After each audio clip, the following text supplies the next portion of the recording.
এরপর আল্লাহ রাসূল বলেন ওয়াকসুরাল হাম, খুন খারাপি বাড়তে থাকবে, হত্যাকাণ্ড বাড়তে থাকবে, খুন খারাপি বাড়তে থাকবে। নদীর মধ্যে লাশ পাওয়া যাবে, চিপার মধ্যে লাশ পাওয়া যাবে, ছাদের নিচে লাশ পাওয়া যাবে, ডাস্টবিনের মধ্যে লাশ পাওয়া যাবে, নাম না জানা পরিচয়হীন অনেক লাশ পাওয়া যাবে, ট্রেনের কাঁটার মধ্যে লাশ পাওয়া যাবে, বিভিন্ন জায়গায় লাশ পাওয়া যাবে। নবী বলেন খুন খারাপি বাড়তেই থাকবে। হাত্তা ইয়াকসুরা ফীকুমুল মাল, তোমাদের সম্পদ এত পরিমাণ বাড়বে, ফায়াফিদা, বাড়তে বাড়তে কিছু মানুষের সম্পদ এমন অবস্থা হবে, উপচে পড়া সম্পদ হবে, নিজেও জানবে না তার কি পরিমাণ সম্পদ। আসেনি এরকম বড় উনি নিজেও জানে না ওনার সম্পদ কি পরিমাণ, সম্পদের টেনশনে ঘুম হয় না।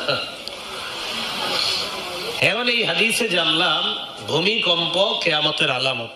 ভূমিকম্প একটা ভূমিকম্প না একের পর এক,